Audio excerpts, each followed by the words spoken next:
आज का हमारा नेक्स्ट क्वेश्चन है example 23। A body of mass 1 kg initially at rest explodes and breaks into 3 fragments of masses in the ratio 1:1:3. The two pieces of equal mass fly off perpendicular to each other with a speed of 30 meter per second each. What is the velocity of the heavier fragment? अब इस question में एक body है जिसका कि मास 1 kg है और initially ये रेस्ट पोजीशन पे होता है और रेस्ट पोजीशन से ये एक्सप्लोड जब करता है, रेस्ट पोजीशन होने का मतलब है कि यहाँ पे वेलोसिटी इसकी ज़ीरो है, वो बिल्कुल एक जगह पे स्थिर है। तो यहाँ पे जब इसमें एक एक्सप्लोजन होता है, एक्सप्लोड करने के बाद ये जो बॉडी है 1 kg ये 3 फ्रैगमेंट में डिवाइड हो जाता है और जो तीनों मास का जो रेशियो है, तीनों फ्रैगमेंट का जो मास होगा उसका रेशियो है होगा 1:1:3। तो यहाँ पे देख सकते हैं कि दो जो फ्रैगमेंट होगा वो इक्वल मासेस का है और तीसरा जो है वो ये 2 से ज़्यादा बड़ा और हैवियर होगा। The two pieces of equal mass fly off perpendicular to each other with a speed of 30 metre per second. अब दो जो पार्ट हैं फ्रैगमेंट हैं उसका जो स्पीड है वो परपेंडिकुलर डायरेक्शन में, एक दूसरे से परपेंडिकुलर डायरेक्शन में वो फ्लाई ऑफ हो जाता है और उसका जो स्पीड होगा वो है 30 मीटर पर सेकेंड, ये दिया हुआ है।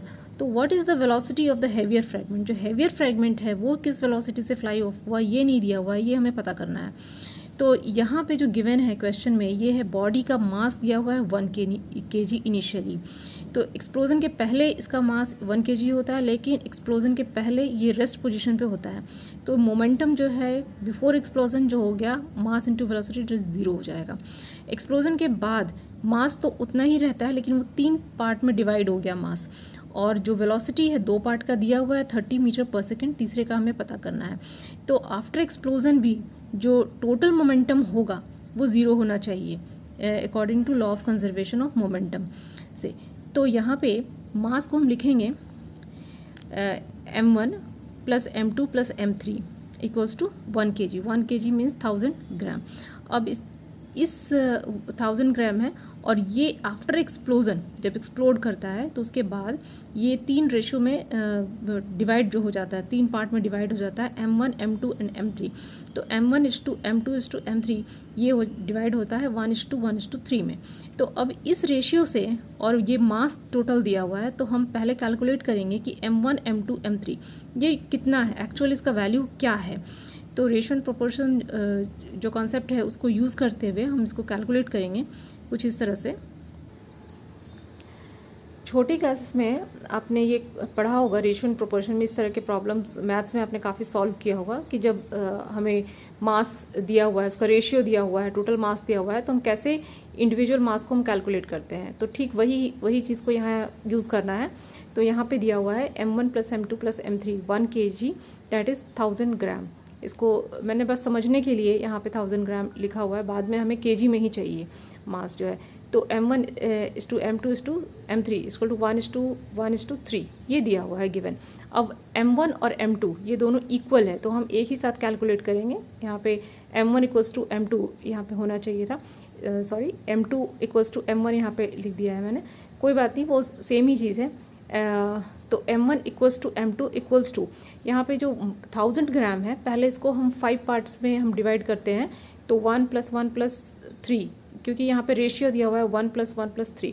तो यहाँ पे 1000 को divided by 5 multiplied by first ratio जो दिया हुआ है इसके लिए, क्योंकि ये दोनों इक्वल है इसलिए हमने एक ही बार में कैलकुलेट कर दिया। अगर ये अलग अलग होता तो हम इसे अलग अलग करते।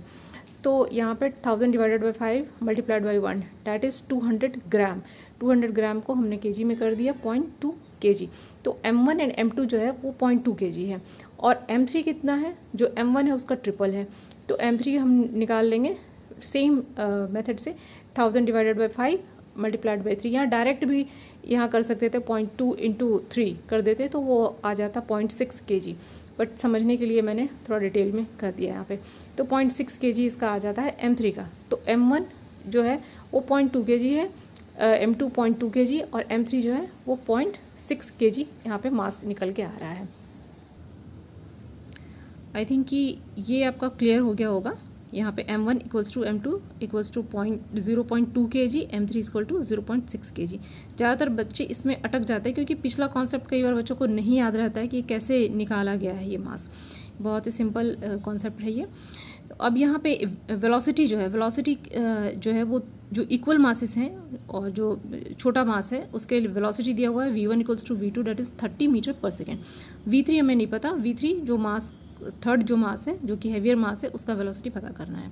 अब यहाँ पे इस डायग्राम को हम देखेंगे तो यहाँ पे जो तीनों मास है कुछ इस तरह से हम देख सकते हैं कि m1, m2 और m3 ये इस तरह से।